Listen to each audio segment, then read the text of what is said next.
The Chicago Bears continue to march on as Caleb Williams made his 2024 pro debut at Soldier Field as the Bears dominated the Bengals 27-3. In baseball, the Cubs win another series but missed out on a golden opportunity while the White Sox, well, you fill in the blank. We will preview the AFC West and the 2024 Los Angeles Chargers with David Drogemeier of Locked On Chargers podcast, and we'll have a special tribute to a TV and daytime icon. That and a whole lot more as Second City Sports, the Monday edition, starts right now.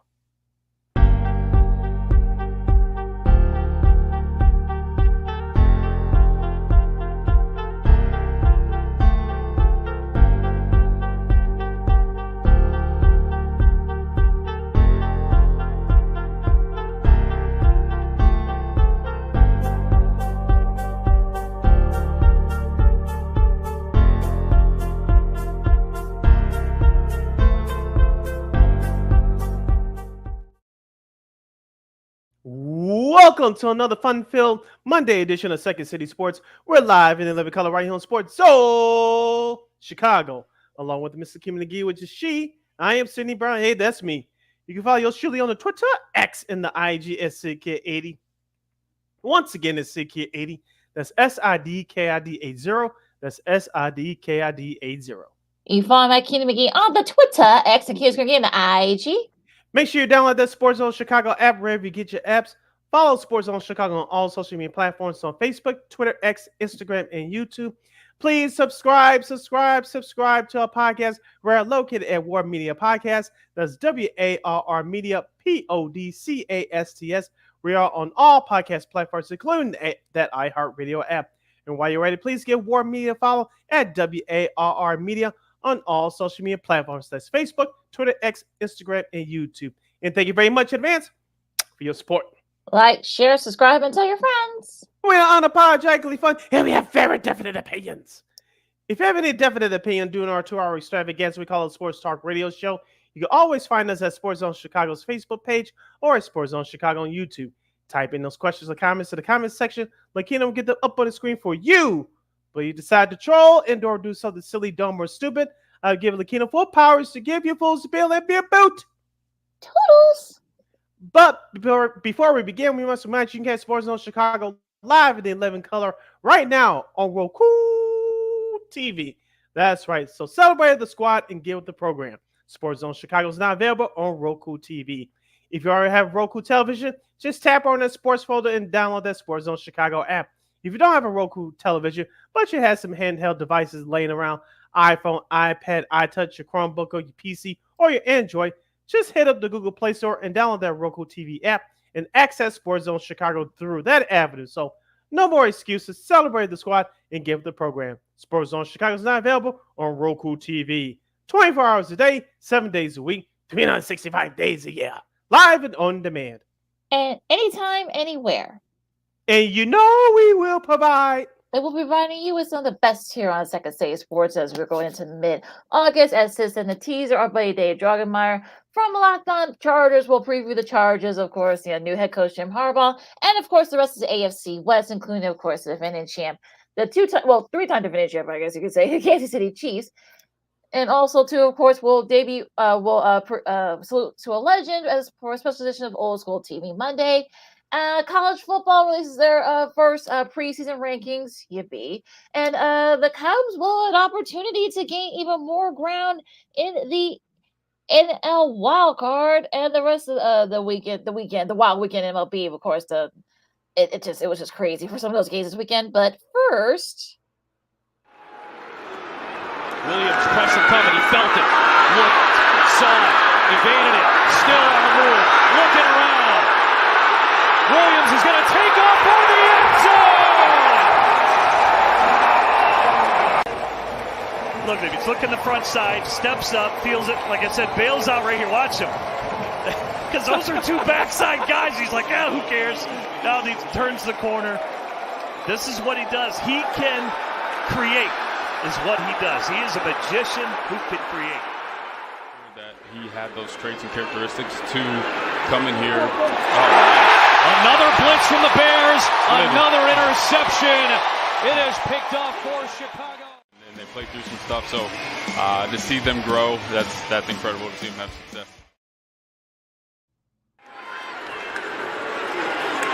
Roll out Woodside. That is a tough arm angle to try to find a receiver in Kwame Lassiter, but that is a familiar sight. The hard hit of Kyler Gordon. By Kyler Gordon, good open field tackle. And all this helps when Montez Sweat is getting into the face of a quarterback as he did there.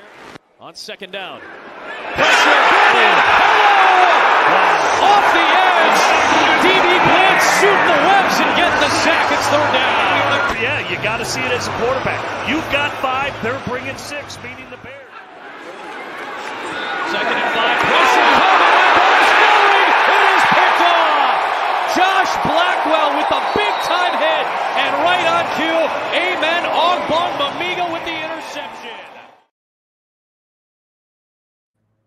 And of course, those highlights were courtesy of Fox 32 Chicago. Of course, the Chicago's very own Adam Amin and former Bear QB Jim Miller with the call. As the Bears, they beat the Bengals. Now, Sid, you were at Soldier Field. So if you guys saw, go to Sid K80 for his pictures on social media. 27-3. I mean, look, I know that Caleb had a tough start, and offense too had a tough start those first 3 series. He did, find a rhythm and such. He threw for 75 yards, including that huge 41 yard strike. I don't know if we played it in the highlight little clips there to Roma Dunze. He had a nice game as well. And I know, look, again, we're going to be doing this. Dante Pettis had a nice showing with 2 TD catches, I should say. And again, a really solid showing by the defense. Coach Eberflus kind of blitzed the Bengals like crazy. And these were Bengals second and third stringers, mind you. These were not the regular guys. You didn't see Joe Burrow. You didn't see Jamar Chase. You didn't see any of the other Bengals first stringers on there. So it's kind of hard to make sort of a synopsis of this, but so you were at the game. So what was the atmosphere like, first of all? Oh, the atmosphere was charged up and it was hyped. The fan base was ready to go because remember, even though the Bears have 4 preseason games this year, this was their only true home game because of the Hall of Fame game they played against the Texans back earlier this month. But the biggest hand that the Bears fans gave to was, of course, Caleb Williams when he came out for warm-ups. Of course, you could tell that Bears fans are very excited to see that what he can bring to this team, and they want to see the Bears do well. As you mentioned, the first team offense struggled on the first 3 drives, but I'm glad that head coach Matt Eberflus kept them on the field prior to the 2-minute warning, and it's the clip that we played with Caleb Williams scoring on that 7-yard touchdown run just before the end of the first half. But a couple of players on offense I was really impressed with. Khalil Herbert, especially with that 21-yard run, which on that drive, which led to that Williams rushing touchdown. And I was very impressed by Roma Dunze. He had that end around midway through that second quarter for 15 yards. We talked about in training camp, Lakina, that a couple of his teammates referred to him as sneaky speedster. He had sneaky speed. And we saw that on the end around on Saturday. And plus, you saw his great hands on that long catch when Caleb Williams bootlegged to his left, throwing off his back foot.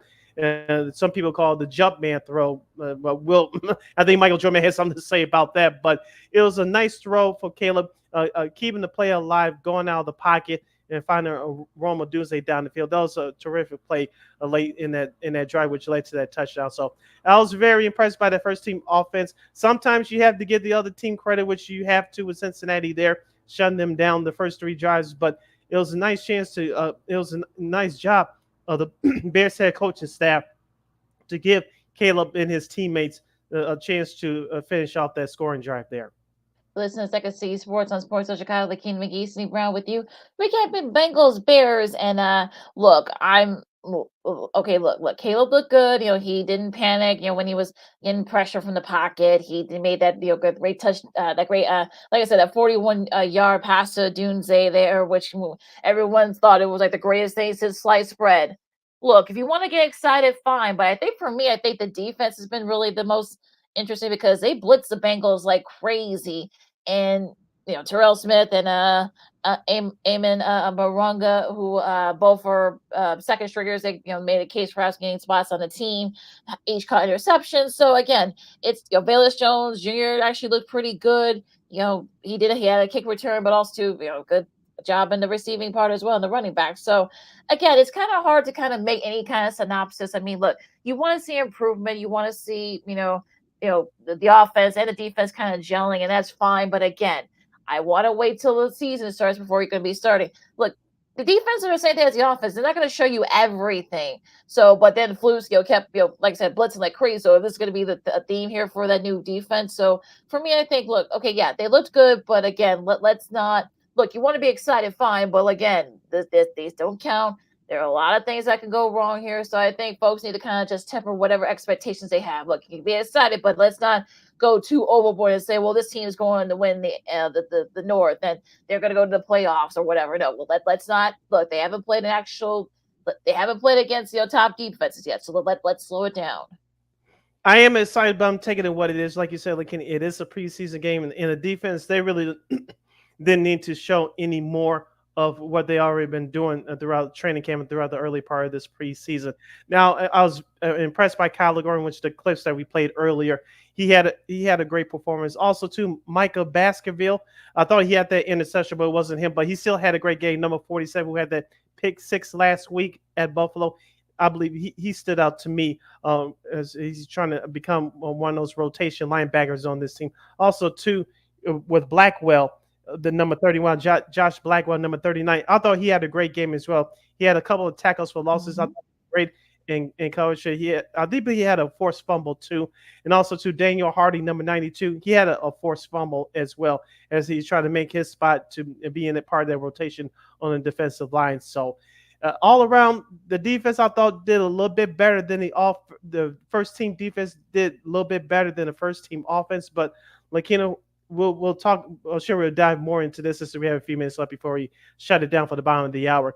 Tyson Bagent got the majority of the snaps in that second half. I was very impressed by him. Him and Dante Pettis, who is trying to find a spot, a veteran that could be cut. He's fighting for a roster spot, and he showed up and showed out. 3 catches for 53 yards. 2 of those catches were for touchdowns. Tyson Bagent looked good. Dante Pettis looked good. He mentioned Velus Jones. He did not drop a punt or a kickoff, so that was an improvement right there. I know he didn't have the yards in terms of rushing, but I thought he had great vision for the yards he collected in the rushing department.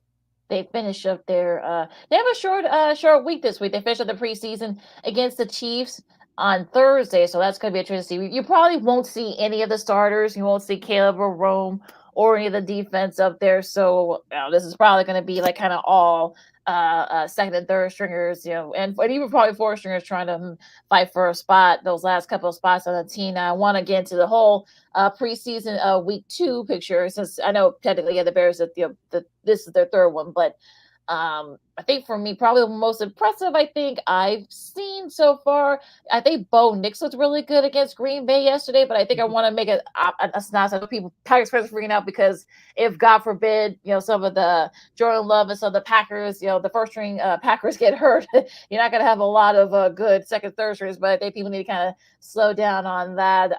San Francisco, Josh Dobbs making the case for being number 2 guy behind Brock Purdy against the Saints. I watched a lot of this game, and look, Adam Amin had a very busy weekend. He had took a trip across country. Of course, he did the game with Mark Sanchez, and of course, a new team over at Fox for NFL games. Did nice showing there yesterday. Minnesota, Nick Mullins making a case to for that number 2 spot. Of course, JJ McCarthy, he's gone for the year. Tough loss for him, but because he had actually a solid first game of the preseason, but he made both, him and Jalen Hall made a case for number 2 behind Sam Darnold. The Rams and the Chargers, of course, we're going to talk about Buddy Duggan a little bit about the Chargers. It was a tough one there. 13-9, but a pretty entertaining 13-9 game, oddly enough. So what caught your eye in week 2 of the preseason? I saw this on social media, traveling home from the Bears game on Saturday, and I saw it again today. when I woke up this morning. That behind the back pass from Patrick Mahomes to Travis Kelce. Where did that come from in Saturday's preseason game between the Lions and the Chiefs, which the Lions ended up winning in the last second field goal, by the way, 24-23. But that behind the back pass from Mahomes to Travis Kelce, only in the preseason he'll try that, right? Well, if you heard his comments afterwards, on Mahomes' comments, he said that wasn't even actually planned. He was actually mad at Kelce for whatever reason. I guess Kelce ran the wrong route, and it just so happens that he did behind the back and he was just there, so it wasn't really intentional on his part. But I guess go figure. But yeah, I mean that was I saw that too. That was actually pretty hilarious if you think about it. But but yeah. Yeah, so most of the preseason, of course, you have week 3. Of course, like we said, the Bears and the Chiefs, they do theirs on Thursday. They're one of 2 preseason games for Thursday. Of course, Cincinnati, their last preseason game, they host Indianapolis. That game is actually going to be streamed on Prime Video, folks. So make sure just a clear. Just so I know it's gonna probably be aired locally on the in Indianapolis and Cincinnati. So those of you outside that, you're gonna have to stream it on Prime Video. And also wait for NFL Network to replay it next weekend. Yes, that too. Well, I was gonna. Here's what I wanted to ask you before we break for the bottom of the hour. I did get a chance to catch a little bit of the Fox 32 post game here in Chicago with Anthony Herron on 670 to score, and a friend of the show, Miss Cassie Carlson, who covers the Bears for Fox, and she asked Anthony, "Would you play Caleb Williamson in the Stars for at least one series in next Thursday's a preseason finale at Kansas City?" He said yes, but he said realistically, Matt Eberflus will probably want to rest many of those guys to get ready for the Tennessee Titans. I want to ask you, would you play Caleb Williams for at least one series to get him in a rhythm so he can know what they continue to learn with the game flow and what the NFL is all about? Would you play him for at least one series on Thursday? I think it depends on what the other team does. I doubt the Chiefs are going to play a lot of their top guys on defense. So I don't think if they don't. But look, if you want to get them in a rhythm, fine. But I think either way, they're going to play. They're going to play maybe 1, maybe 2 series at most. I think for a lot of these games. So the last preseason game is meaningless anyway. So look, if they want to play, fine. If they don't, I'm not going to harp on it too much. I would not play Caleb Williams. That's just me. You get ready for the Titans. The way they rebounded with that scoring drive toward the end of that first half on Saturday, I said that's enough work that I need to see. Let's get ready. We got less than 3 weeks now until the regular season opener against the Titans. So that was enough work. Although he showed the first team offense showed enough progress throughout this preseason. Now it's just tying things up a little bit and get ready for the Titans. All right, so we'll talk more football later with everybody. Doug Drogemeier, I should say, from David Drogemeier. So I was right the first time. David Drogemeier from Locked On Chargers podcast coming up at the top of the hour. But at the bottom, we're gonna do some diamond talk from baseball as the Cubs lose out of the shot to gain even more ground in the NL Central, and the wild card as well. And the Whites, whatever, but interesting things happening on the rest of MLB. So a lot to do still. Playoff chases going on. The Key McGee, City Brown, Second City Sports on Sports of Chicago. We go to Diamond coming up right after this. This year, my mom got me the perfect bag for back to school. These colorful binders help me stay organized. These headphones are just what I need for studying. These new sneakers are just what I needed for the new year. This jacket is a real must-have. My parents got me the skateboard I wanted. It's pretty cool. These scissors really come in handy in art class. These colored pencils, too. These new socks, they can be a real lifesaver.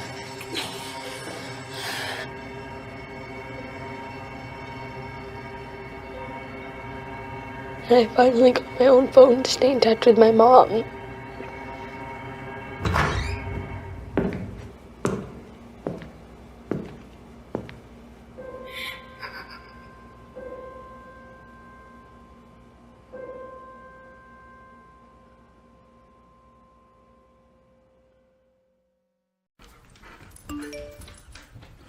Trisha's having a sleepover tonight. Can I go? I wonder about Lucy's friends. What should I say? I know you're only 10, but one of these days a friend will offer you a drink. And alcohol at your age can lead to so many things. None of them good. So can I go to the sleepover? Lucy, I want you to promise me I something. finished my homework. Bigger promise. If there's any drinking, I want you to say, "No thanks, not my thing." Mom. I promise you. Your real friends won't care. Deal? Sure. Really? I promise, Mom. They really do hear you. Did you pack your toothbrush? For tips on how to start the talk, visit underagedrinking.samhsa.gov, a public service message from the Substance Abuse and Mental Health Services Administration.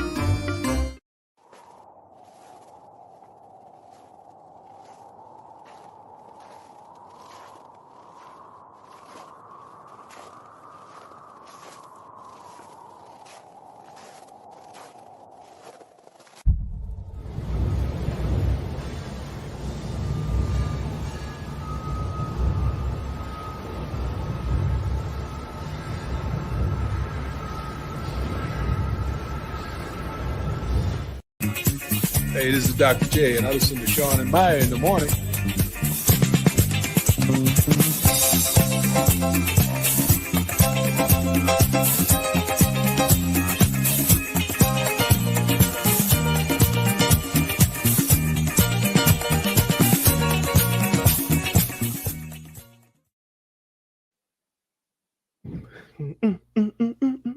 Welcome back to Second City Sports on the Monday edition. We're live in the living color right here on Sports Zone Chicago. I'm Sid. That's Lakina.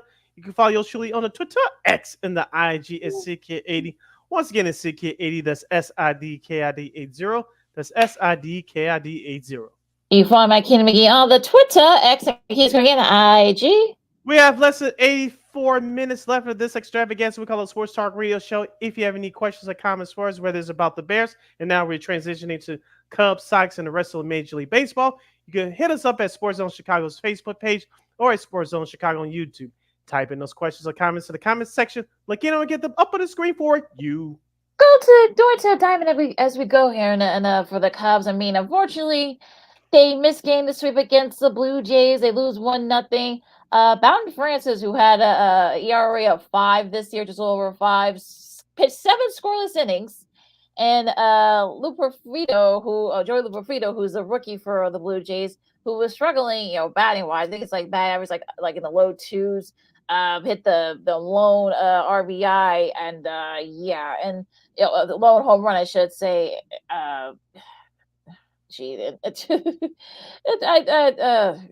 don't know what else to say here, because as you always say, Sid, the Cubs are consistently inconsistent. Just we thought that they were starting to figure it out, and they could, perhaps maybe get a sweep against a not very good Blue Jays squad. They tamed Vlad Guerrero Jr. for the most part this series, but yeah, unfortunately, back to this game being the microcosm of this Cubs season has been, and now they're 5.5 back in the second wild card slot, and again, these are going to be the type of losses that come back to bite you in the butt if you're the Cubs.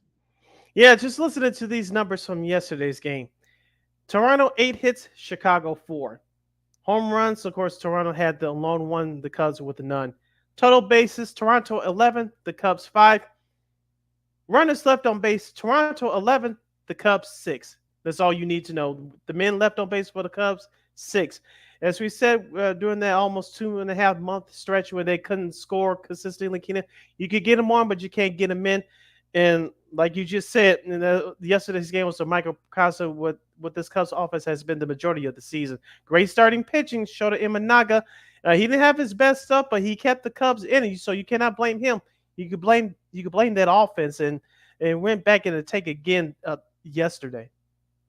Yeah, and unfortunately, again, that this is where the inconsistent the Cubs happened. You thought that maybe Dansby Swanson's had a nice showing in the series. He wasn't, I think they're all the Cubs hitters are down from for the previous the last couple of weeks. So unfortunately, if you're trying to make a case for that third wild card spot, this isn't good. So it's going to be interesting to see if the Cubs, they got Detroit coming up starting tomorrow over at Wrigley, and it's kind of going to be where you're wasting another one of Shoda's.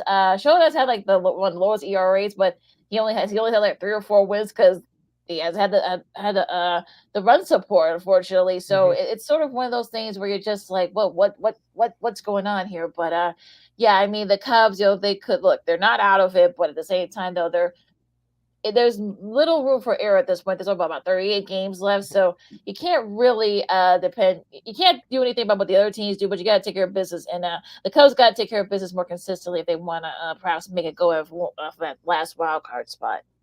Minus Friday's output, the Cubs bullpen has actually been tremendous looking over the last couple of weeks. Newly acquired Jorge Lopez from the Mets, who said something stupid early in the year. You can go look that up yourself. But ever since he put on that Cubs uniform, he's been tremendous.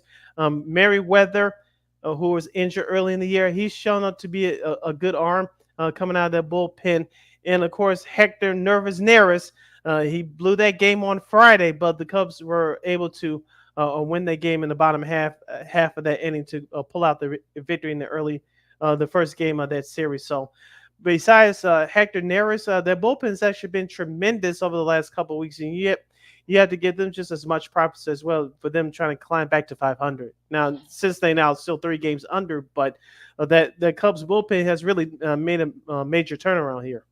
Yeah, it really has, and so we'll see. I mean, look, if they still got a couple of weeks where they play teams under 500, so we'll see if the Cubs can kind of try to make some inroad here. Now going across town for the White Sox, they've been eliminated from playoff contention. Oh darn! You don't say. Just hope I thought they still had a shot, but yeah, they lose. Shocking. They lose 2-3 to Houston, and unfortunately, it's kind of like I guess they're not getting blown out in a lot of these games, but at the same time, though, you're just like, well, thank God there's only about 38 games left in the season, or 31 games, I should say. So 41 games, I should say. But nothing really more you can say about the White Sox at this point. Well, La Pantera, aka Luis Robert Jr., looked great on Friday. 2 home runs, which catapulted the Sox to their second win of the week last week, 5-4 of the Astros. They got blasted 6-1 last Saturday. Of course, they lost 2-0 yesterday.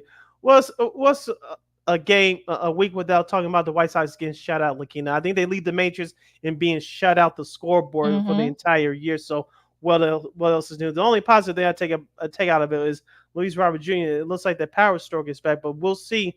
After all the dust has settled, will he build enough equity if GM Chris Getz decides to trade him and or Garrett Crochet during the offseason? Now, with Garrett Crochet, we still have a couple of weeks left until the end of August. It looks like they may shut him down to protect his value, so we have to be on the lookout for that. But outside of those two things, nothing really to write home about from this series against Houston. On the flip side for Houston, as we talked about before, they're starting to turn around with their offense. Hunter Brown had a great performance, over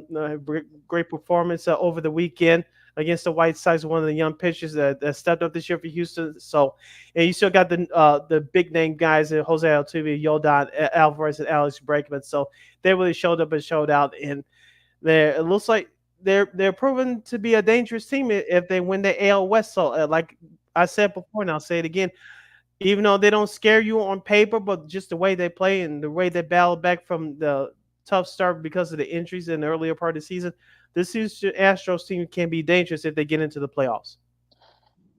Now, as for Seattle staying in the AL West, they lose 2-3 to Pittsburgh. They did get a 10-3 win against them to stop the bleeding there. But I mean, just you thought that some of the guys that they traded for aren't producing, and the hitting has been kind of inconsistent, so they're starting to kind of fall off a little bit. I'm not going to write off the Mariners just yet, but they need to get it going there from both the pitching and the hitting standpoint. They really need to kind of get it going because Houston's going to run away with this division. They don't. And the good news is that they and Houston actually do play each other within the next couple of weeks, so hopefully that should help. But yeah, you want to try to chisel into that 4-game lead until that series. But yeah, I want Seattle. I want more from some of the guys in Seattle. So they really need to get it going here.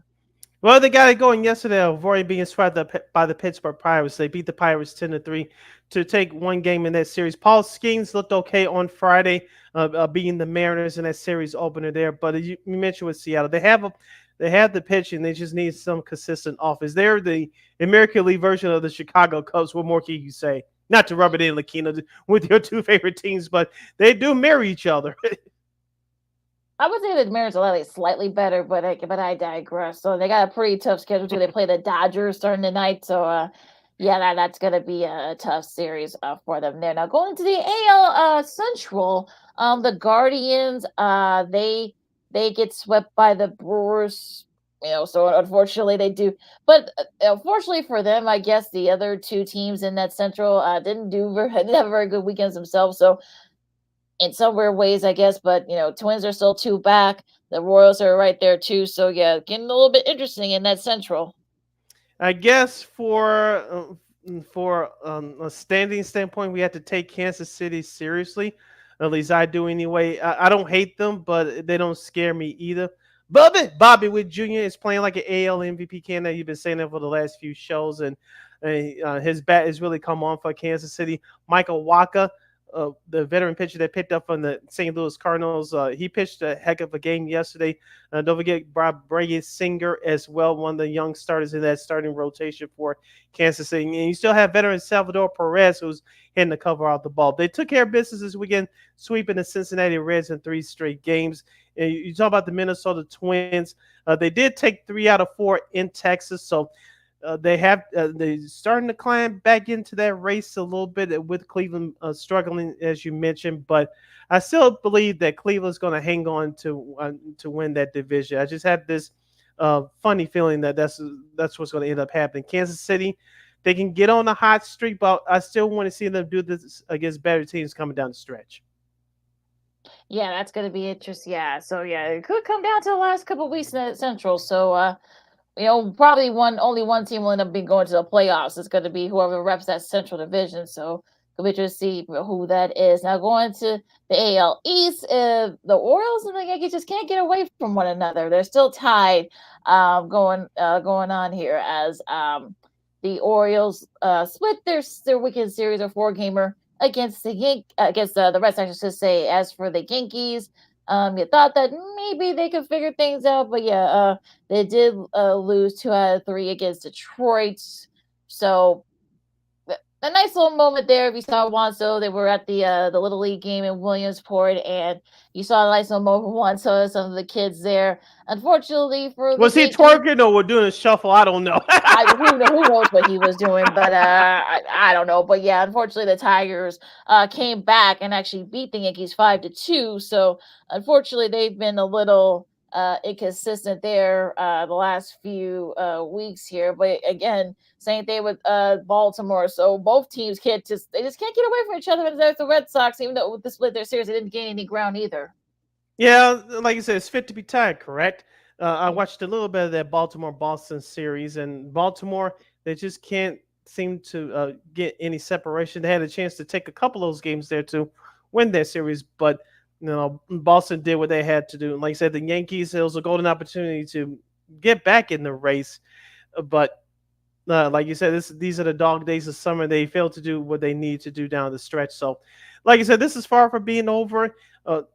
Can the Yankees win this division? Yes, they need to be more consistent with their starting pitching, and the bullpen must pick it up as well. The offense is going to be there for the Yankees, but their pitching needs to pick up big time.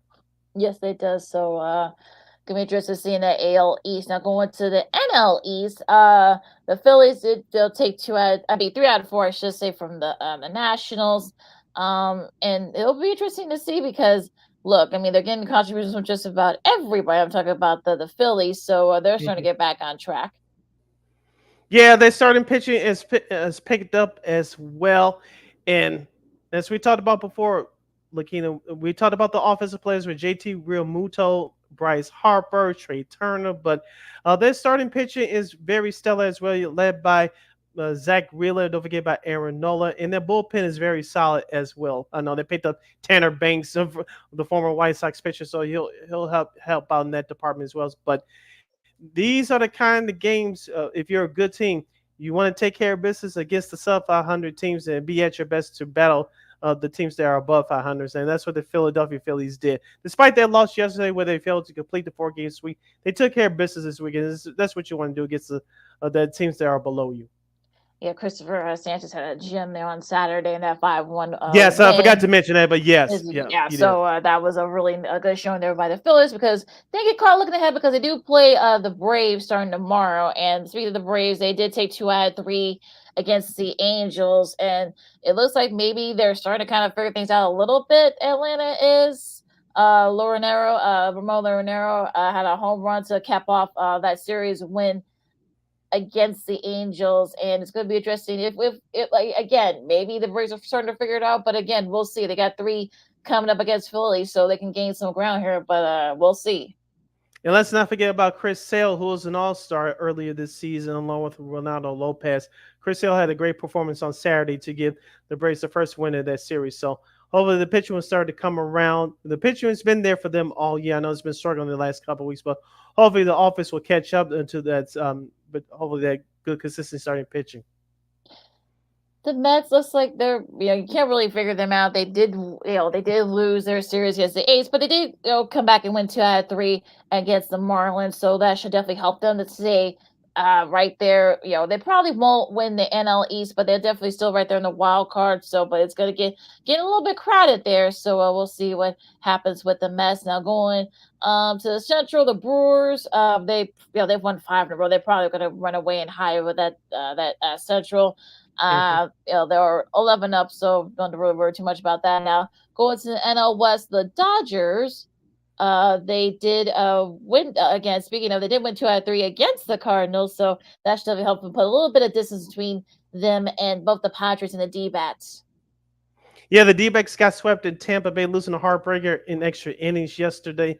The Padres take 2 out of 3 against the Colorado Rockies on the road. You mentioned the Dodgers take 2 out of 3, so we'll see how this Diamondbacks team will respond after being swept on the road. As I mentioned, for the last couple of weeks, the Diamondbacks have been the best team in baseball record-wise since July the 3rd. So they take a big hit in their road trip of being swept. In San Diego, they're quietly getting it done now. They're pitching with their bats as well. We talk about Manny Machado, Jackson Profar, Jackson Merrill, their rookie outfielder. So looks like things are quietly starting to come together for San Diego. I'm not saying they're going to overtake the Dodgers for that NL West title, but you can lock them up on one of those first 2 wild card spots.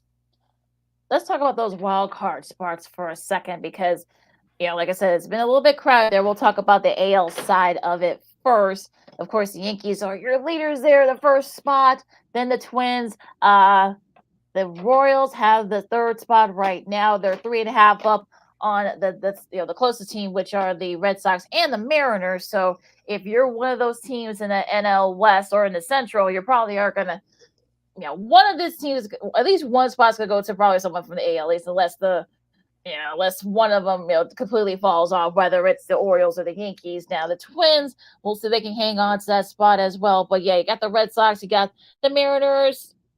I don't know if the Rays are in it, but I guess, for purpose, we'll say the Rays are in it. But it's probably going to be between those 5 teams we talked about, the Yankees, Twins, the Royals, the Red Sox, and the Mariners, whoever gets those 3 spots. If I'm the 2 teams in the American League Central, I would be worried more so of the Kansas City Royals because they haven't been here before as a group. And so they've been playing well, but against the good teams, they failed to show up consistently. Minnesota may hang on, but we'll see about that. I'm worried about Boston. And, Boston, we talked about before, they've been doing it quietly for the most part, but they split their series against Baltimore last week. They had a chance to take advantage right there, at least stay close. But this thing is far from over, so I would think that Boston would turn their act around, but we'll see. Going towards the last 2 weeks of August.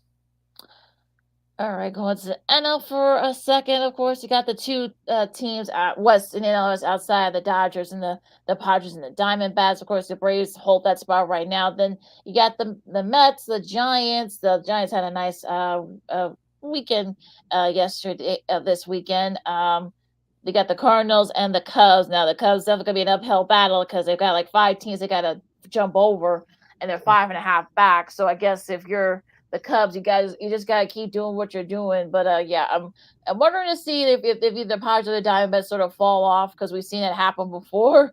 The Giants, if the Giants, I don't know if they're gonna have all three are gonna go, but you gotta think that maybe the Cardinals. I don't know about them at this point. The Braves, they might hang on, but yeah, it's getting a little crowded there in the NL wild card.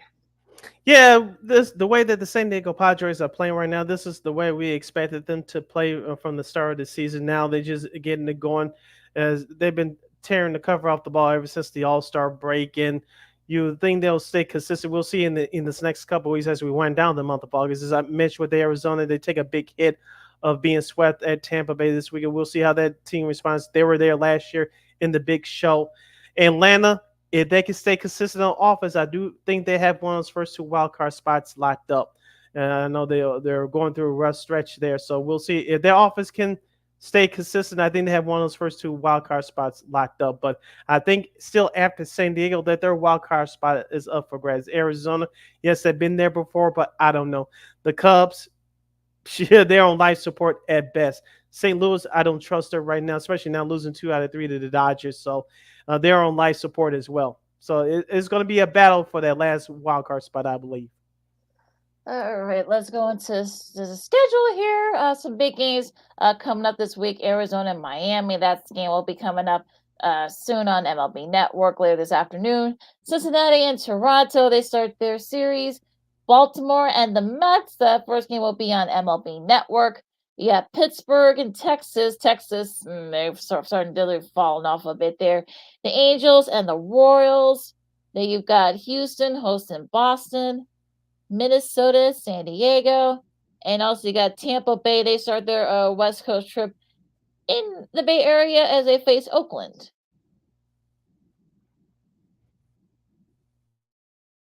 Yep.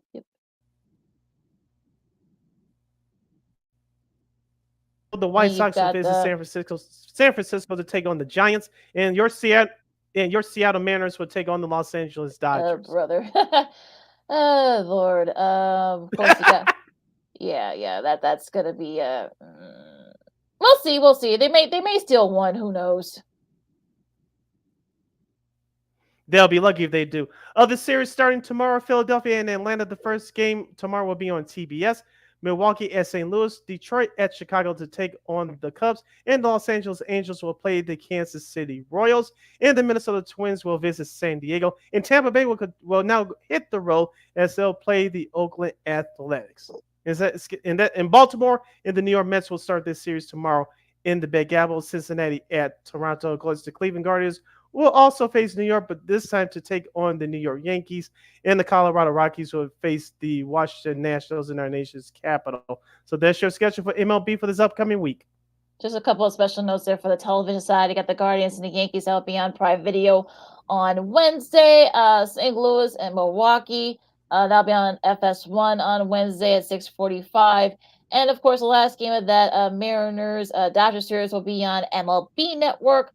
Also, actually, the last 2 games of that series are going to be on MLB Network as well, because it's going to be on tomorrow on MLB Network too. So MLB is going to be busy this week, showing you some big games. I don't know why they're showing the White Sox and the Giants, but whatever. But it's your schedule for this week in MLB.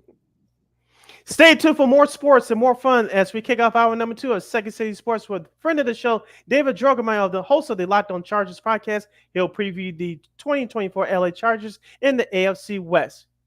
You're listening to Sports Zone Chicago. No, I don't know, though. I'm scared. I mean, you're so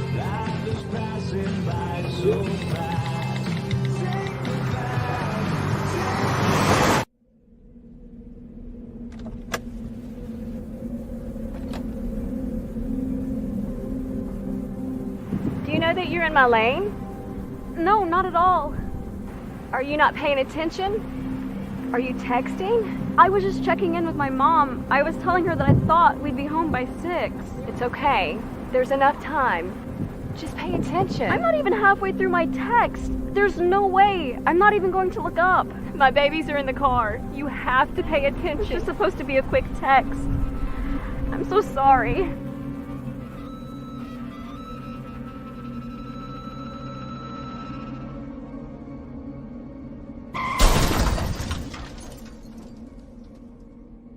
Hi, I'm Tom Brady, the director of DODEA. September is National Suicide Prevention and Awareness Month.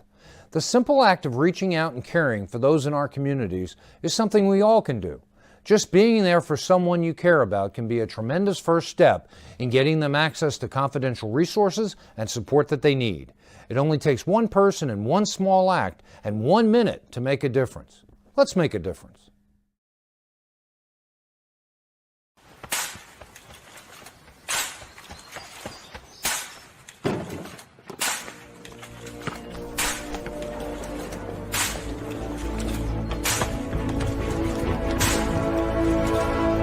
Move it!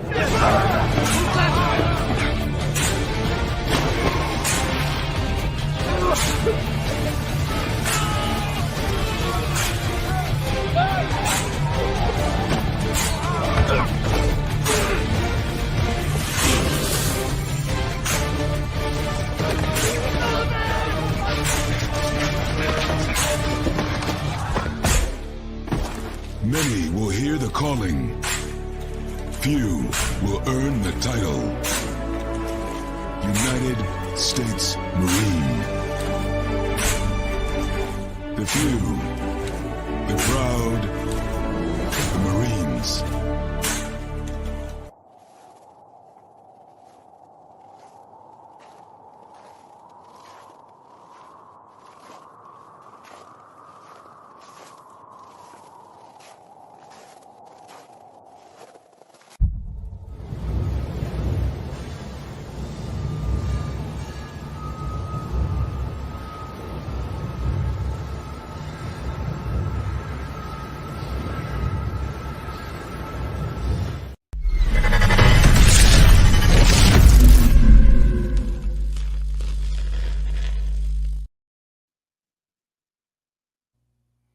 Welcome back to hour number 2 of Second City Sports, the Monday edition. We're live in the living color right here on Sports Zone Chicago, along with Mr. King McGee, which is she. I am Cindy Brown. Hey, that's me.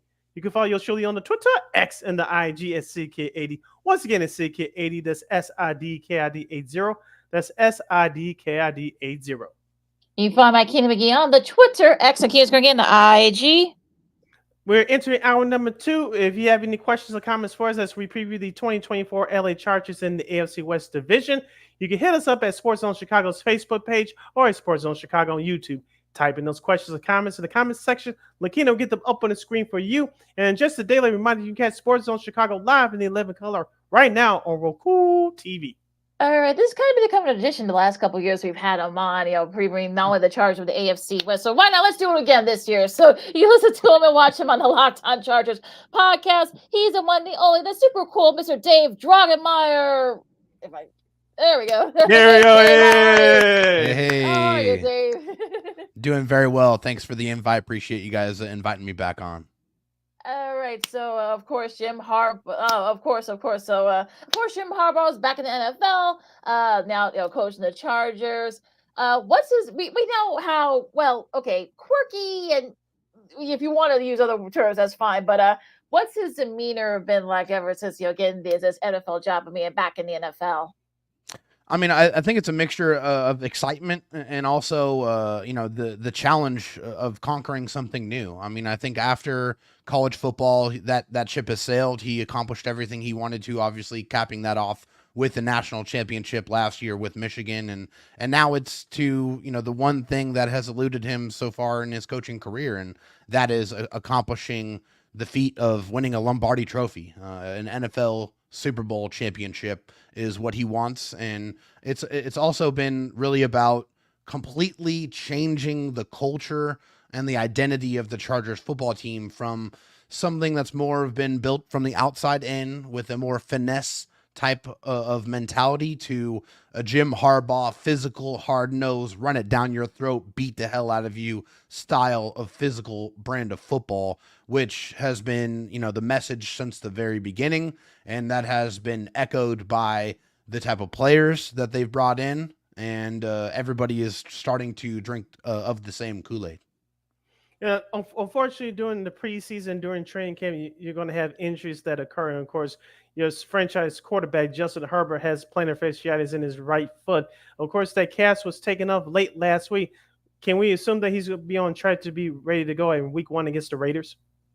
Yeah, so it's actually plantar fascia, not plantar fasciitis, just so I can make that very, very clear. Those are two different things. But Justin Herbert is on track to start week 1 against the Raiders. The boot did come off, and that was the guidance from the Chargers that he would be in a boot for 2 weeks. And then that would be followed by graduated return to play protocol, which basically just means that you're going to ease him back in. But he was thrown on the sidelines during the Chargers, like right before the Chargers' second preseason game against the Rams. He's on track. I think he's going to be ready to go. This injury is more so about pain tolerance. And if there's one thing that we know about Justin Herbert is that he's incredibly tough. He played most of one season with fractured rib cartilage, which to any mere mortal would be almost impossible. But we're talking about someone who's a professional athlete that's 6'6", 240 pounds, and is, obviously clearly cut from a different cloth. So Justin Herbert will be out there, and he will be ready to go week 1. Now, the Chargers, they've had to kind of get rid of some guys. They had to get rid of Keenan Allen. What was that, that moment like? Because I know some Chargers fans were not very happy that the brass made this move. So what did you think about it when it happened at the time? Yeah, definitely very surprised, very shocked, just because, that was a guy who I felt like was still extremely productive when talking about Keenan Allen coming off of a 1,200-plus yard, 100-plus catch season. Just felt like he still had some productivity there, but also with the understanding of knowing that there were 4 pretty big contracts that the Chargers were going to have to negotiate through, and that, being Keenan Allen, Mike Williams on the offensive side, and then Joey Bosa and Khalil Mack on the defensive side. And what they ultimately ended up doing is they were able to get Khalil Mack and Joey Bosa to take straight pay cuts and stay with the Chargers, and they ended up releasing Mike Williams, and they tried to get Keenan Allen to take a pay cut as well, but he's like, why would I do that? I'm just coming off one of the best years of my career. I'm not taking a pay cut. And so that ultimately led to Joe Ortiz, the Chargers general manager, trading him to the Bears for a 3rd-round pick. So I think Keenan Allen's still, one of the better receivers in the league, in my opinion. Has great hands, runs very, very good routes, is very friendly to a quarterback, and is a 3rd-down monster machine. He just gets open like no one's business on 3rd down. I feel like he is the perfect complement for a rookie quarterback that you guys have in Chicago with Caleb Williams, and I think that's somebody who's going to still have a couple of years of productive football left. But that's what it comes down to. When you have a salary cap, there's tough decisions to make, and after the emotion of the initial decision, you look back and you say, okay, well, that was a decision that had to be made because the Chargers had to add more depth on both sides of the ball, and there's only one place that money was going to come from, and that was Keenan Allen's contract. Staying in that wide receiver room, David, of course, Joshua Palmer and Ladd McConkey is slated to be starters, but Quinn Johnson has, I thought, shown some signs, especially toward the end of last year, that he could be a guy that Justin Herbert can depend on. But DJ Shark is slated to be the 3rd starting wide receiver, but I want you to talk to our audience about Ladd McConkey. It looks like he's been getting a lot of rave reviews in camp so far. Yeah, Ladd McConkey, the Chargers felt very strongly about Ladd. That's why they traded up in the 2nd round to make sure and secure his services after going with Joe Alt with their 1st-round pick. And Ladd McConkey is a guy that's the real deal. I think everybody who has watched him in training camp, media members, fans alike, have been able to see the route running capability, the acumen, the intelligence, the separation ability, and the strong hands. He has an NFL ready route tree, and he's able to get open very quickly. So I think this is a guy from a fantasy perspective that people out there are probably a little bit sleeping on. I think he's going to be a third down target for Justin Herbert right away. That chemistry and that rapport has already started to kind of manifest itself. And I think that's going to continue into what I believe is going to be a very strong and successful rookie season for Ladd McConkey. Now let's go to the running back position for a second, David, because it's sort of interesting because, of course, Austin Eckler's gone, and then they brought in Gus Edwards and J.K. Thomas, two like veteran running backs. So who do you think will get like the most carries? Yeah, I think this is really going to be we're going to go with the hot hand type of situation. This is going to be a running back by committee approach. Gus Edwards is a running back that rarely ever goes backwards. He's always going forward. He is a short yardage just monster. I mean, a guy on third and short, a red zone guy. I think he's going to get a lot of those touches, but I would not be surprised if J.K. Dobbins got the lion's share of the carries, because this is a guy who's a true home run hitter. Like he can take it the distance from anywhere on the football field, and he is healthy. And if you ask him, he is very healthy, and he has a giant chip on his shoulder to prove everybody wrong about him for kind of quitting on him and giving up on him, because J.K. Dobbins is like 25 years old. He's still extremely young. And before he got hurt, and these are all kind of freak major injuries, he was running almost 6 yards a carry. Like, this is a guy who, is in a very similar system to where he had success with Greg Roman being his offensive coordinator, and now he's his offensive coordinator with the Chargers. So the one thing that we know about Greg Roman is that he authors top 10 rushing attacks everywhere that he goes. It's just a part of his calling card. And if J.K. Dobbins is healthy and able to stay healthy, I think he is going to surprise a lot of people out there, bringing some much needed balance to this Chargers offense. We're hanging out with our good friend David Drogemeier. He's the host of the Locked On Chargers podcast. He's joined us here on Second City Sports Zone Chicago. Sid Lakina here with you, the Monday edition right here on Sports Zone Chicago. Dave, let's flip over back to the defense. We talk about Khalil Mack. We talk about Joey Bosa, but who are some of the other youngsters that stood out to you so far in this preseason through 2 games? Yeah, so I think as far as the defensive side is concerned, I think Dean Leonard, the cornerback, he's a second-year guy. He really had a strong performance. He had a couple of pass defensed and an interception in the end zone in this past game. I really want to see Junior Colson. Unfortunately, he's been kind of dealing with some injuries. He's the linebacker from Michigan. In practice, he's blowing things up. Like, he's a real well-rounded kind of a linebacker that has a total skill set. He can run sideline to sideline. He can cover. He can hit. Like, he's a guy I feel like this might take a little bit of time for him to get himself on the field, but when he does, he is going to make waves. And I think a second-year guy by the name of Tuli Tuipulotu, who's an edge rusher, he's in for a big season. I mean, obviously, they are going to spend a lot of resources and time trying to scheme ways to prevent Khalil Mack and Joey Bosa from wrecking the football game, which is going to give Tuli a lot more one-on-one opportunities, and I think he is going to really excel. But I think, honestly, the young guy I'm most excited about is the Chargers' new young defensive coordinator, Jesse Minter.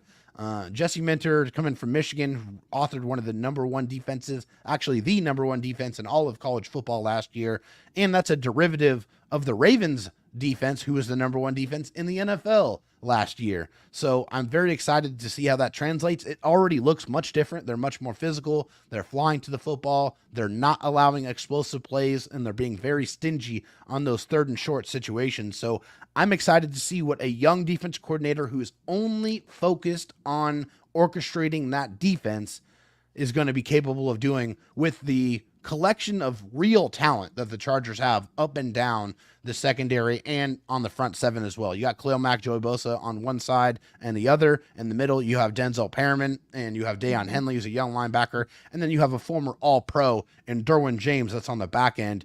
There is a lot of talent for Jesse Minter to be able to have fun with destroying opposing offenses this season.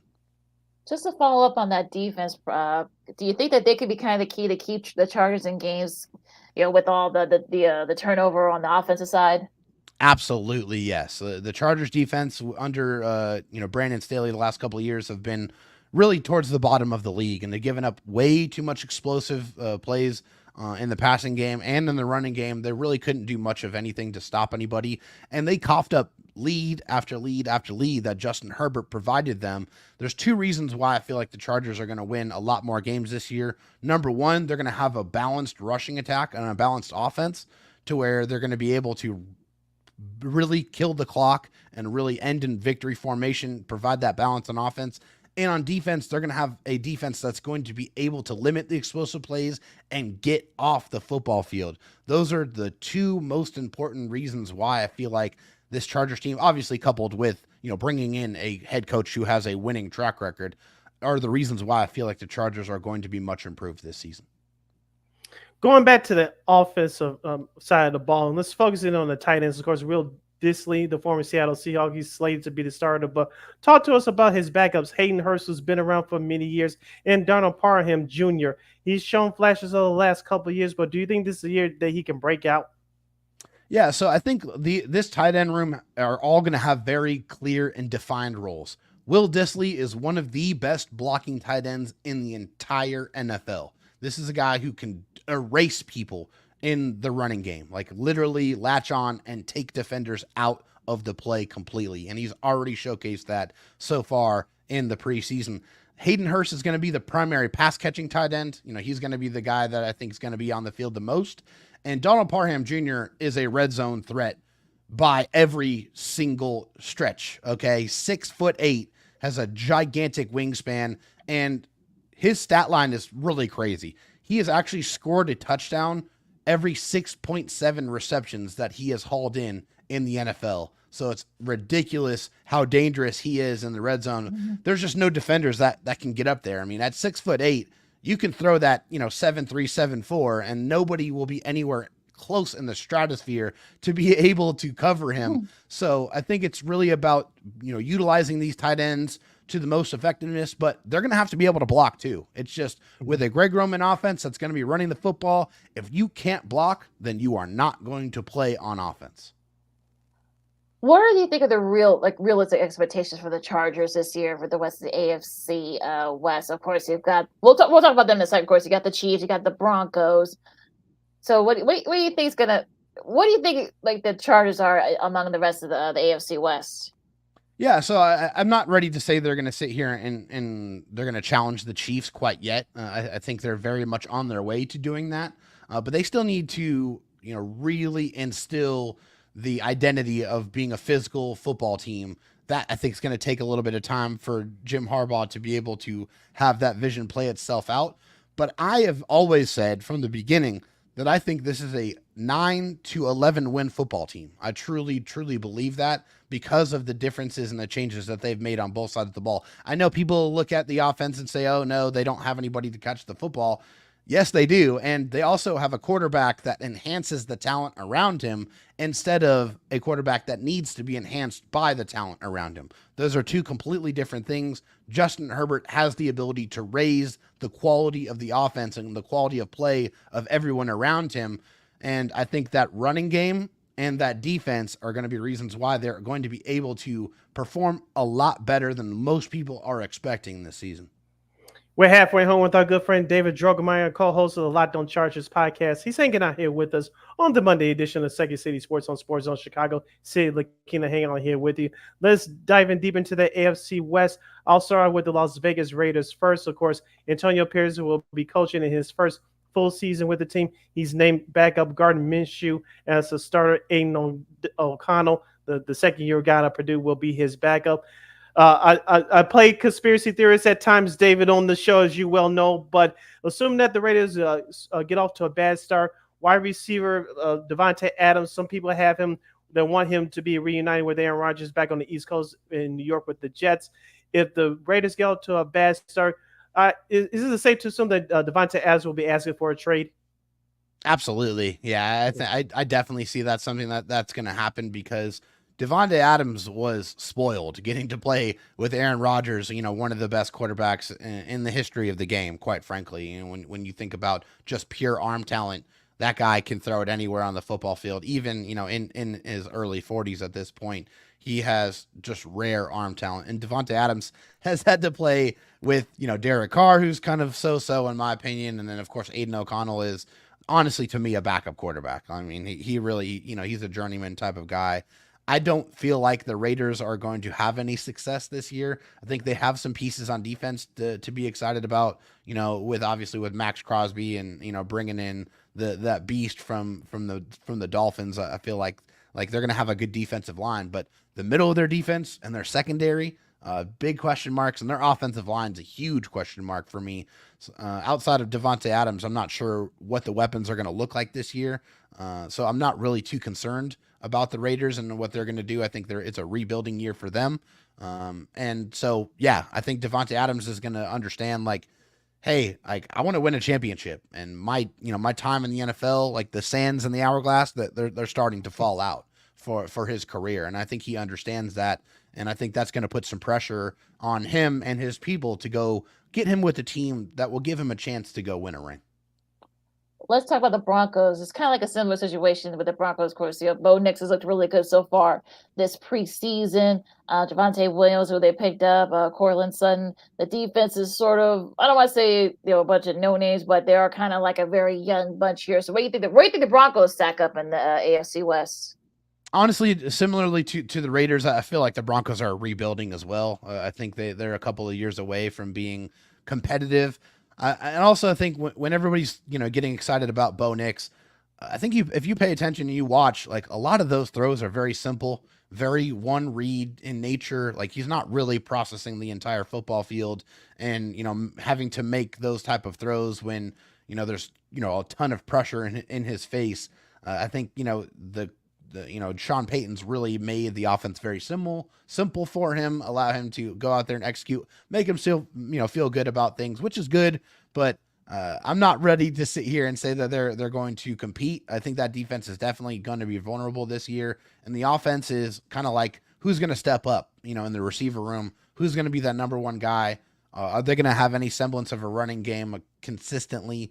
I'm not sure about those things. So to me, when we're talking about the AFC West, I think it's the Chiefs at the top, then it's the Chargers, and then whoever is going to, follow them. I don't have much confidence in the other two teams besides that. And your thoughts on the defending Super Bowl champion Kansas City Chiefs? They have new faces, especially on offense, with Marquise Hollywood Brown and Xavier Worthy, their draft pick out of the University of Texas. What do you think about those new faces?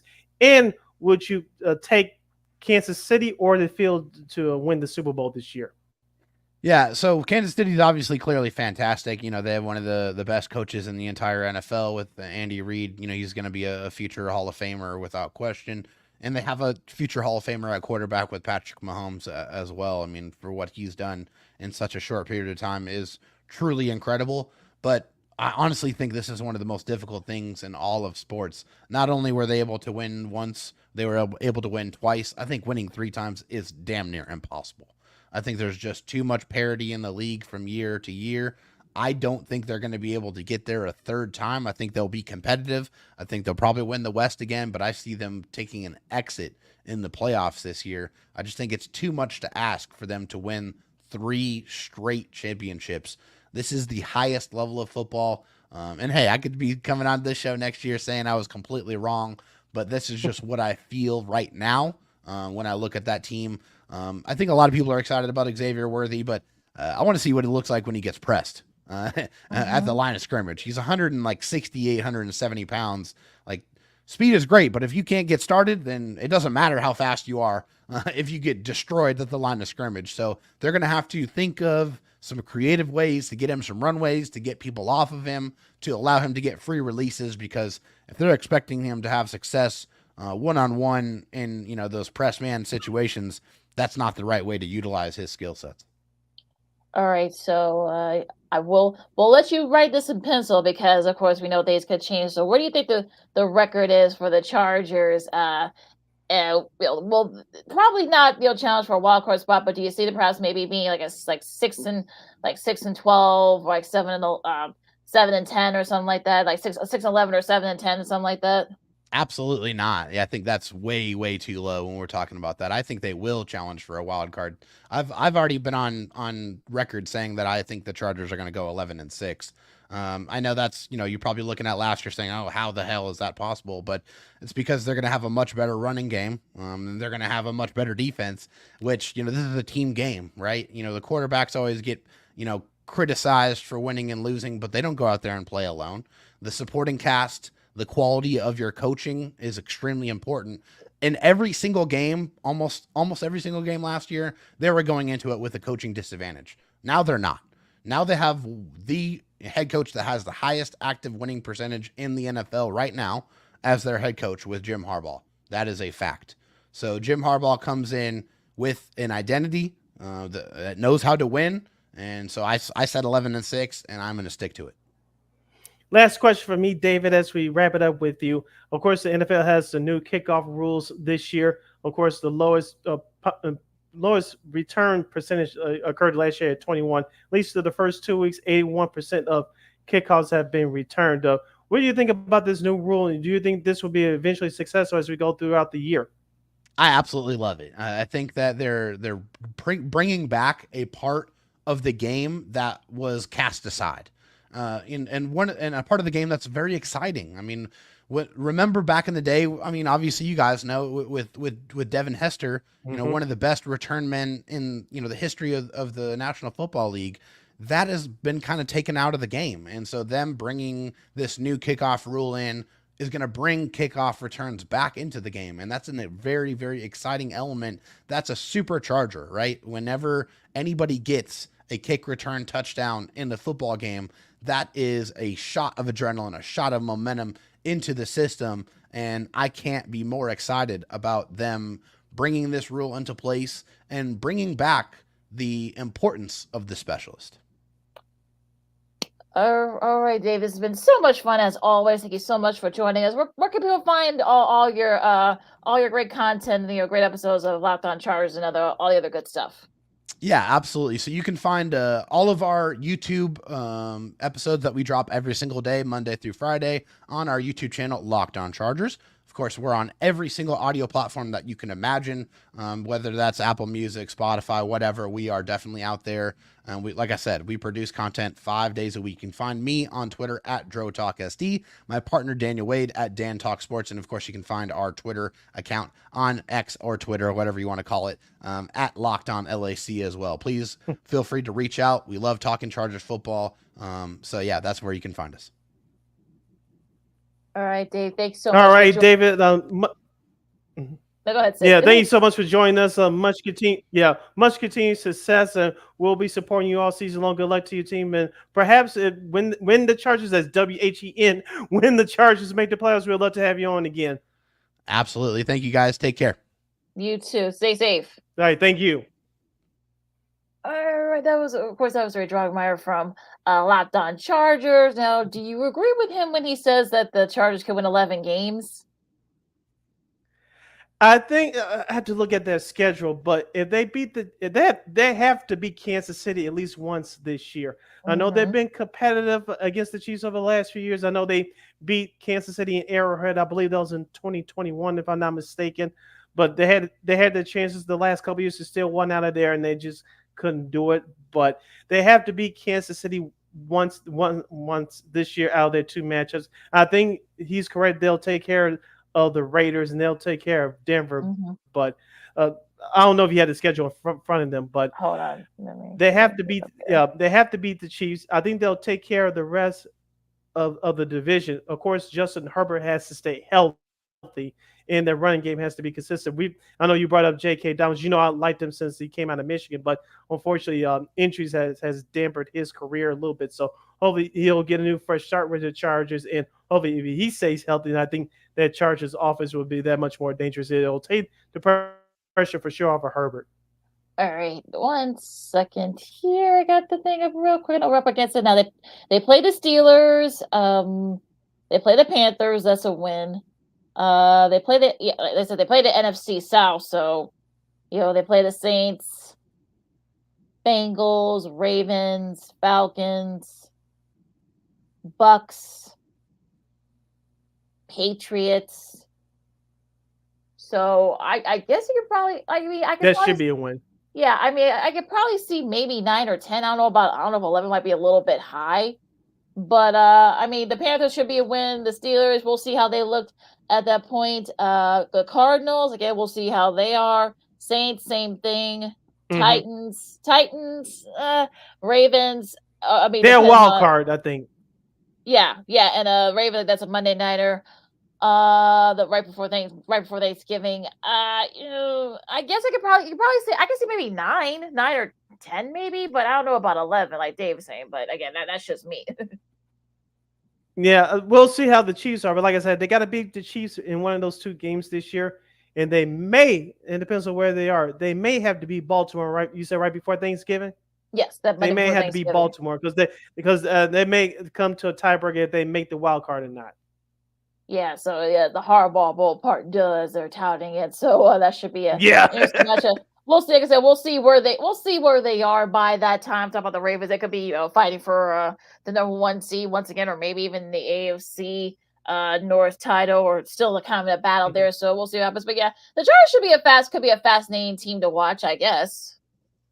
They are, and with the new head coach Jim Harbaugh, and we'll see how Justin Herbert deals with that injury. If their running game is consistent, we know the defense can bring. You saw that in that performance last Saturday night against the Rams, even though there was in a loss. I think the Chargers should at least be in contention for a playoff spot. I really do. Like, I'm with you, looking between 9 and 10 wins is kind of where they are on paper. But this is the reason why we watch sports, because everything on paper does not come to fruition, as you well know. Exactly. So, of course, real quick, the Commanders make it official. Jayden Daniels is a starting quarterback. I mean, again, shocker. Well, we'll get to the NFC. When we get to the NFCs, I mean, that should be another fascinating division to watch, because you got we'll see how the Eagles look, with new coordinators. You got the Giants. I'm not sold on a lot of their stuff that they've done. Cowboys, Cowboys, we'll see. So the Commanders could be one of those teams where, look, some people that's another one of those trendy teams. They got a whole new coaching staff, so should be a fresh excitement, new energy. They got new ownership, so everyone seems to be excited. Maybe, but again, we'll talk about that when we talk about the NFC. I know I'm going on a tangent here, but we'll see when we talk about the NFC. That should be interesting. A division to watch out for. Yes. All right, Lakina, take our 2-2 break. When we return, sports media news, the Marquee Sports Network adds some new addition to their Chicago's Bears coverage. And plus, we'll have more sports nuggets, Lakina's just rants or anything else that's on her mind. And we'll get to our special tribute on the special edition of Old School TV Monday. That and a whole lot more. You stick and stay right there on Second City Sports, live in the living color, right here on Sports Zone Chicago. This year, my mom got me the perfect bag for back to school. These colorful binders help me stay organized. These headphones are just what I need for studying. These new sneakers are just what I needed for the new year. This jacket is a real must-have. My parents got me the skateboard I wanted. It's pretty cool. These scissors really come in handy in art class. These colored pencils, too. These new socks, they can be a real lifesaver.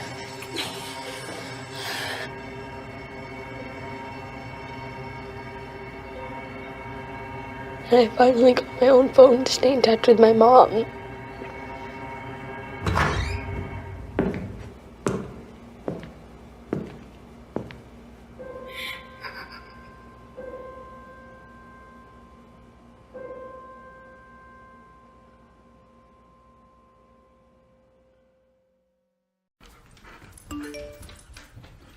Trisha's having a sleepover tonight. Can I go?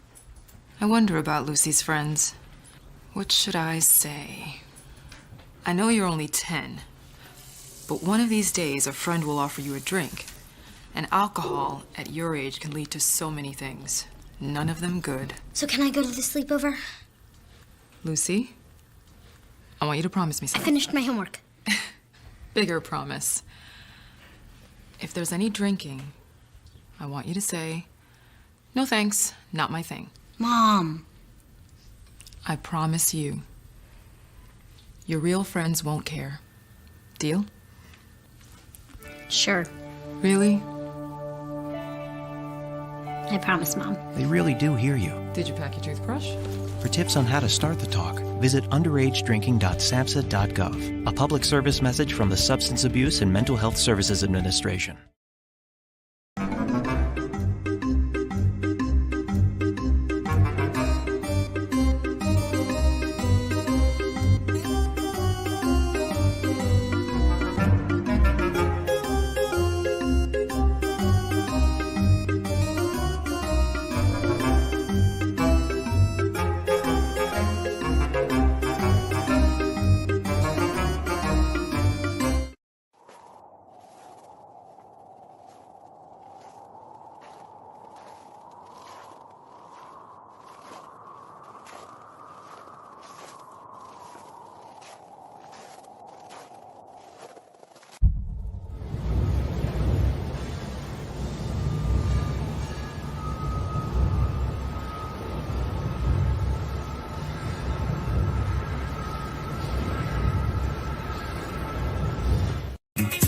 Hey, this is Dr. J, and I listen to Sean and Maya in the morning.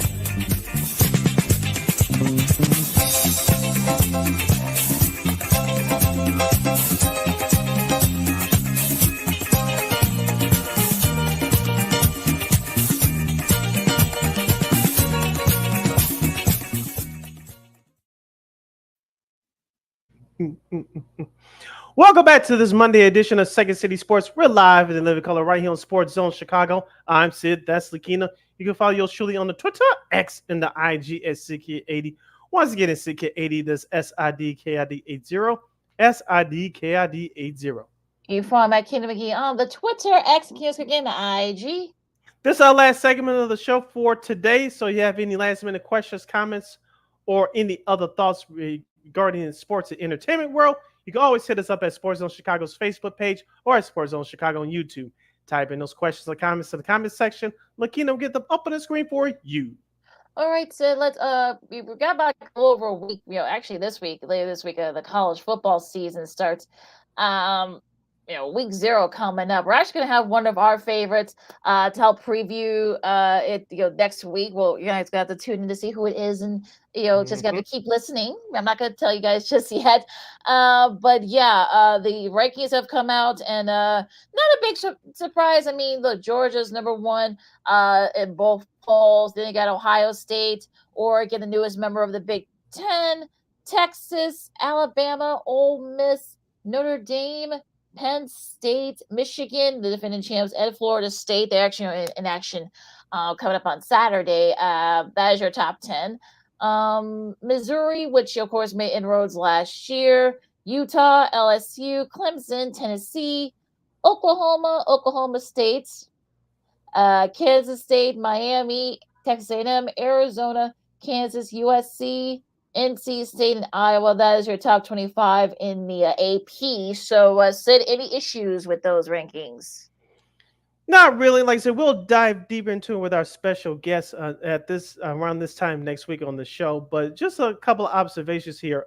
You know me, I'm not the biggest college football fan, but I am intrigued this year. One, because of Deion Sanders, he had to make an apology to CBS television. We'll probably get more into that on Friday, but I'm interested in what Colorado does in year 2. Deion Sanders did have that program looks like on the up and up last year, but they won 3 games last year before winning one game the season before under the old administration. But I want to see what Colorado does in a new conference this year. Can they at least sneak into a bowl game? We'll see. It's going to be a tough task being in the Big 12.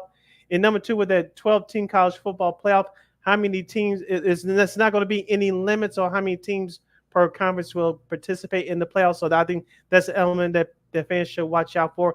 And Notre Dame cannot finish no higher than 5th because they're not in their football program is not in the conference. So right. it makes it easier for Notre Dame, but they cannot finish no higher than 5th as far as participating in the college football playoff.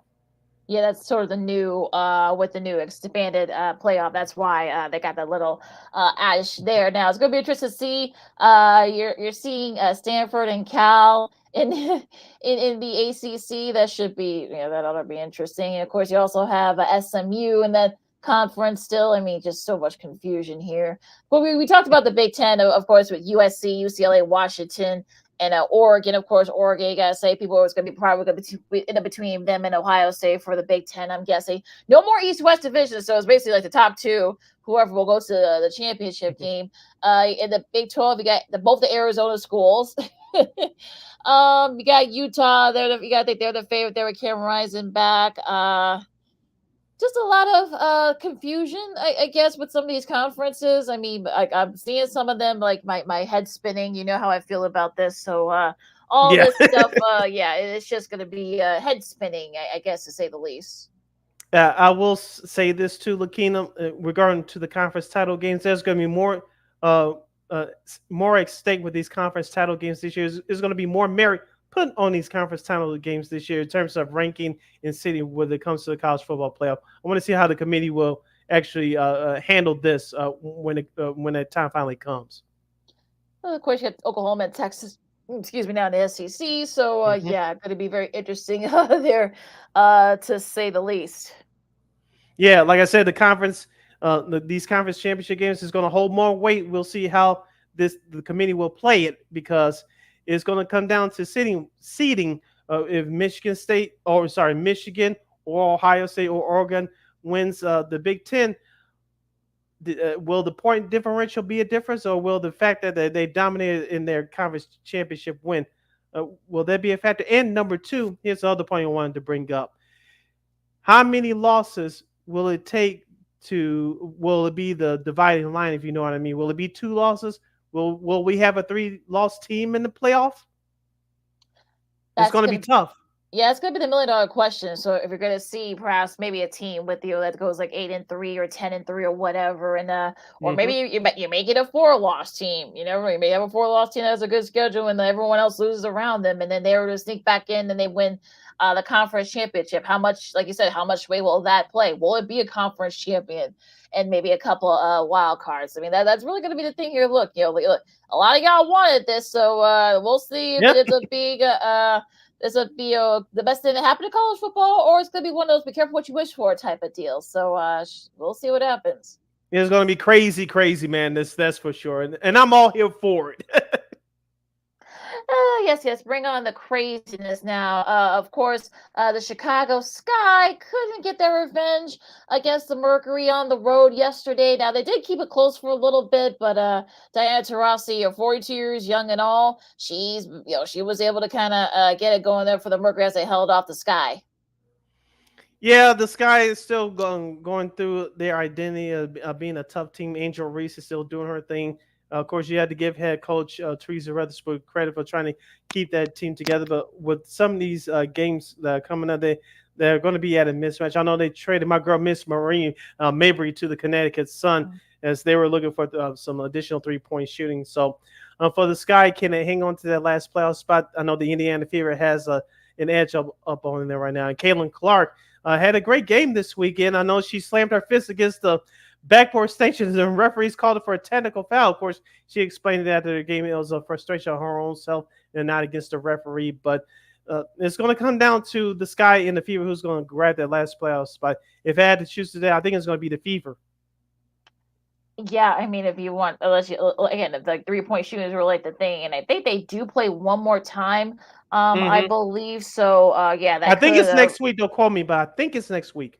Yeah, so it's really going to be interesting. Now, well, actually, the Fever are in the 7th spot right now. It's between them and the Atlanta Dream, and that they've won a couple in a row. The Dream have, so they're like a game and I think they're like a half game up. I'm talking about the Sky on the Dream, so and I think they play each other. I think a couple of times before the season's out. So it's going to get a little bit tough for them. They're going to have to kind of try to get it going. I'm talking about the Sky if they want to try to make it go at the playoff spot, that last spot. So I think they got like a few more games left before the playoffs start. So we'll see if the Sky, because like I mentioned, it's been the 3-point shooting. It's been kind of like their sort of like their kryptonite, if you will. So they're going to have to get it together. They're going to try to get it going. So we'll see. One more question about the WNBA before we move on. Will you take the Las Vegas Aces or the Field for this year's title? I mean, the Liberty's definitely making a case that they want that title back. I know they feel that last year. I know the Suns been pretty good as well. So the Aces, of course, they've had injuries, so that's kind of the reasons why I don't want to say they're struggling by their standards, but they're still a top 4 team. So that's if you want to call it that. But yeah, I think it's really going to be between the Liberty. I think the Aces are still the team to beat, until someone beats. I think they're the team to beat. But I would take the field at this point. But again, you never know. All right, you're listening to Second City Sports on Sports Zone Chicago. City Lakina here with you on this beautiful Monday afternoon on Sports Zone Chicago. Now let's transition over to sports media news. We'll start out locally. The Marquee Sports Network will expand their Bears coverage this season. Of course, Cole Wright, who hosts Cubs pre and post game live, he's back this year doing Bears, the official Bears post game live show. He's going to be joined by 2 newcomers. That's former Bears head coach Dave Wannstedt and former Bears kicker Robbie Gould. Yeah, and Gold's been doing a lot of with his podcast, so that's going to be kind of interesting there. And of course, Wannstedt's been everywhere. You're going to still give it a listen to him on The Score and up here with our friends over at NBC 5 Chicago. So he's still going to be doing that. This is just another adage to what he's going to be doing this year. And I think they want to try to challenge that new sports network. I really think that because a lot of that program is going to be spun off over once NBC Sports Chicago ceases to exist. It's going to go. A lot of that program is going to go over there. That new network. So I think they want to try to challenge that and then look and what better way to do it to have a couple of beloved former Bears. So yeah, good for them. Yeah, and like we said before, as we know that right now, the new Chicago Sports Network does not have any Bears content. And if you want to survive here in this market, even though you're not officially affiliated with the Bears, you got to have some Bears/NFL content because, especially as we talked about before, it's not just in season, but during the offseason, the NFL rules and not to jump ahead a little bit, but how many times you're going to rerun old Bulls, Blackhawks, or White Sox games that gets old in a hurry, and fans looking for Bears content. If you don't have some sort of a way to get that out to people on this new network, it's going to become a problem. And really, I'm hoping that they've thought about that. I wouldn't be surprised if they do, launch some of the Bears content. Perhaps maybe, like I said, spin off a lot of that content. Take that content from NBC Sports Chicago to the new network. They're gonna, they've got people there that know about Chicago sports networks here in Chicago, how they run. So you got to think that they know that they're gonna have to put in some Bears content if they want to survive. And they want to challenge it, so yeah, that'll be interesting too. But yeah, I think they really are gonna have to try and do that. So we'll see what ends up hosted it once all this stuff comes official, I guess. All right. Speaking of nationally, of course, the All City Network. They're already in the city of Denver, Phoenix, of course, here in Chicago. They're going to start later this month in Dallas, Texas. Is going to be headed, and they're in Dallas, Texas. It's going to be spearheaded by former ESPN or basketball writer and soccer aficionado. I'm sure you know about this, Lakina, Mr. Mark Stein. Yeah, I saw that, and yeah, I think this is a really nice way to kind of. I didn't know I forgot he's a big soccer fan. I think he's a big. Like the Liverpool fan. I think, but yeah, I mean, it's sort of a nice way to kind of like get someone who's a name and to try to have to lead that program. Going to see who else joins him in Dallas in that program. I know they're going to talk about the Cowboys and the Mavs and the Dallas Stars.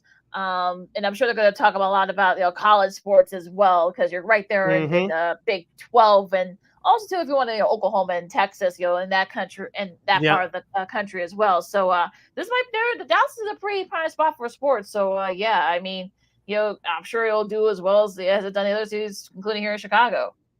Yeah, and let's not forget about the Texas Rangers as well. Of course, they play in Arlington, but it's outside of Dallas, Texas. So, darling, Arlington's like literally next door. So, right. So, but like I said, they'll be part of that as well. I know they have 8 sponsorships that I read in that article earlier today, and they raised $12 million so they can go ahead and launch this project. So, congratulations to Mark Stein and those folks and down there in Dallas. You're going to get a great product. So, and it looks like all the operations, including here in Chicago, doing very well. And money is coming in. So, I expect the All City Network. I know they got a couple of national podcasts already with football, and of course with the NBA, with affiliated in the NBA. And so it should be opening up a whole lot more cities. So I think the question is not if When will they do this in New York City? Will they do one in Detroit? And will they do one in Los Angeles? Because they're not the furthest east they have right now is Philadelphia, which they have good content, by the way. But they don't have anything west of Denver. I just want to see they when got they're going to do Denver, those yeah. two in LA. Yeah, and LA Arizona too. and New York. Yeah, Arizona too. Don't forget Denver and Mhm. because they are out west. Like I said, they're not like the biggest city I think they have is here in Chicago, and it's doing well here. We've had a lot of our good Mhm. friends who work out there, and I'm a little surprised they haven't done one in New York. I guess they figured that they don't need to. Same thing with Los Angeles, but look, I think Seattle might be the next one, especially if they somehow get an NBA expansion team or if an NBA team moves there. I think that's going to probably be the next city to where we'll see the all city network, if you will. Or maybe they do a Pacific Northwest, just do it with Portland too, just have like in the middle, like in Seattle or something. But yeah, It's not a bad idea. I Yeah, think you may be so onto something here. yeah, well, look, I try to have a good idea sometimes. But yeah, I mean, I think Detroit. Yeah, Detroit. I mean, look, we got some friends who live out there. They could probably do it over there in the All City. I'm a little Mhm. surprised they haven't done one in Detroit, but yeah, I think I think they'll probably launch another one before the year is out. I think the under the All City place. Now I don't know if it's going to be New York or LA, but I think they haven't. I think they're going to launch another one before the year is out. Yeah, so looking nice. Like, congratulations to those folks in Dallas. You're going to get some great content, and I'm sure we'll have. Hopefully, we'll have some of those writers and podcasts and hosts on our program down the road.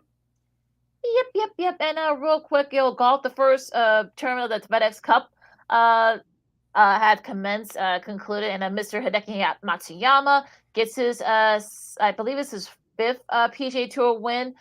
He jumps up to number 3 behind Xander Schauffele and of course Scotty Scheffler. Schauffele just edged out Bill 2 shots back.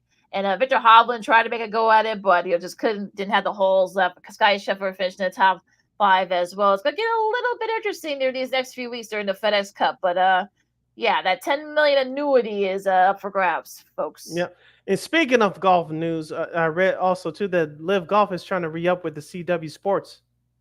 Yeah, that's really the only number that's probably why, of course, they want to continue. Of course, Live the folks here want to continue that relationship, and it rates pretty well too, from what I got, from what I've read. So yeah, you might as well if it ain't broke, don't fix it, I guess. So yeah, not surprised. And back to college football, former University of Texas QB standout Colt McCoy will become a new analyst for the NBC's Big Ten college football coverage this fall. Yeah, I saw that he retired, of course, and Colt. Look, if you see Colt out there, during the pressers and stuff, I mean, he's actually a really smart guy. So I'm not surprised. He's a nice little pick up there. I'm a little well. I mean, that's they already released their people, but he should do just fine over there, and he up there. So I hope he'll be a good analyst. And one more headline from the sports media world. I just saw this during the break. The Athletic launches sports memorabilia vertical with backing from eBay. Yeah, well, sports memorabilia is actually becoming a big thing now. It kind of slowed a little bit the last few years, but it's starting to pick up again. So I guess maybe they'll do like live auctions. I think from what I've read. So yeah, so I guess it's sort of like trying to take advantage of that market, I guess. You know what we should do one day when it slows down, Lakino, on the show? If you have any old sports items, whether it's a sweater or a jersey or T-shirt, we should put up do our own Second City sports auction. That'll be a good idea.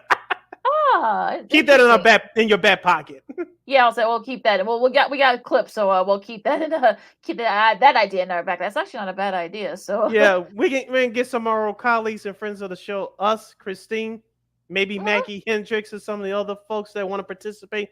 We'll have our own mock sports memorabilia episode. That should be fun. That might be fun. So we'll see. That should be bookmark it. Yeah, we'll bookmark this clip. So yeah. Anything else before we go into our special edition of Old School TV Monday? I have no last minute thoughts. Do you? Nope. I'm good. All right. This around this time every Monday we salute an old school TV show, documentary, or special that was aired back in the day. But today is another somber day. We're going to honor Mr. Philip John Donahue. He was a TV and entertainment icon. He passed away yesterday at the age of 88. He was an American TV personality, writer, film producer, and creator, and host of the Old Phil Donahue Show. The television program, which later known simply as Donahue, was the first popular talk show to feature a format that included an audience participation. The show had a 29-year run on national television that began in Dayton, Ohio in 1967 and ended in New York City in 1996.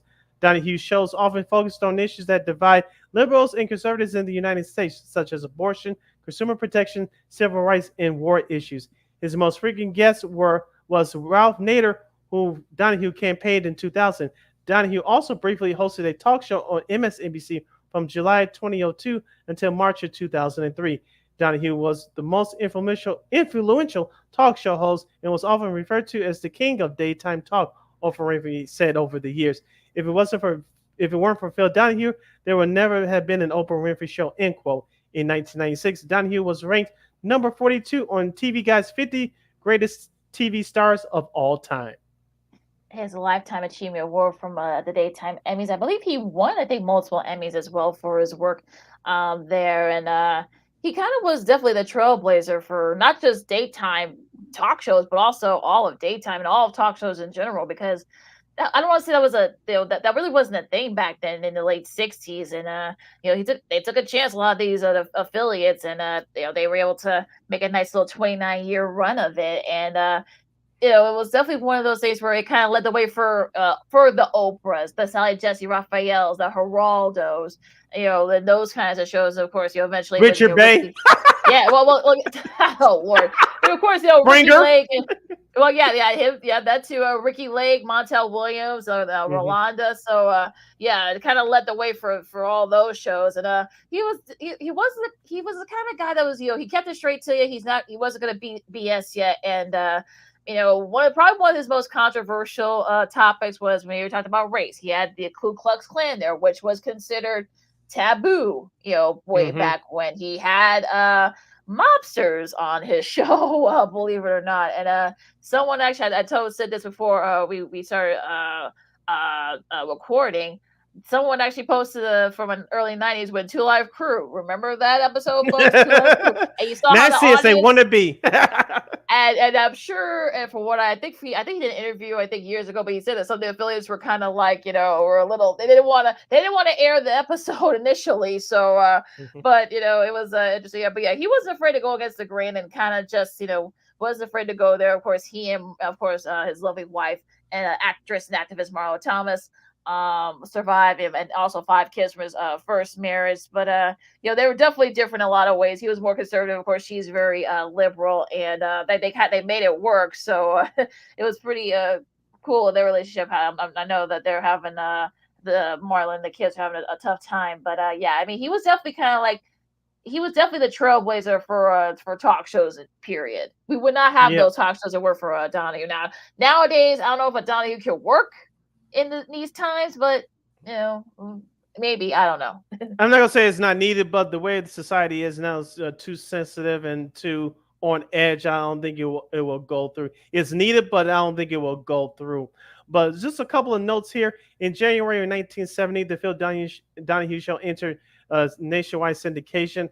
It moved from Dayton, Ohio to Chicago in 1974. Then in 1984, it moved to New York City, where the show was shot in the studio on 30 Rockefeller Center Plaza. After the 29-year run, 26 years in syndication, nearly 7,000 shows. The final episode was aired on September 13th, 1996. While hosting his own program, Donahue also appeared on NBC's The Today Show as a contributor from 1979 until 1988.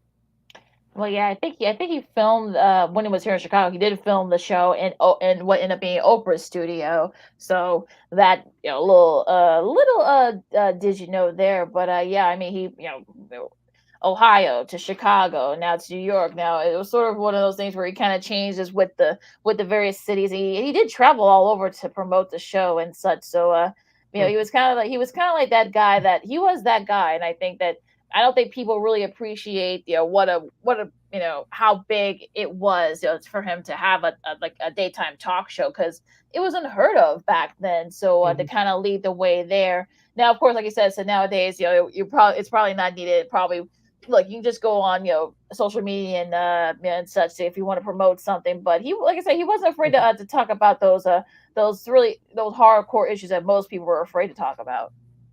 And also, too, we talked about we remember these two shows. I know we talked about it before we went on live here today.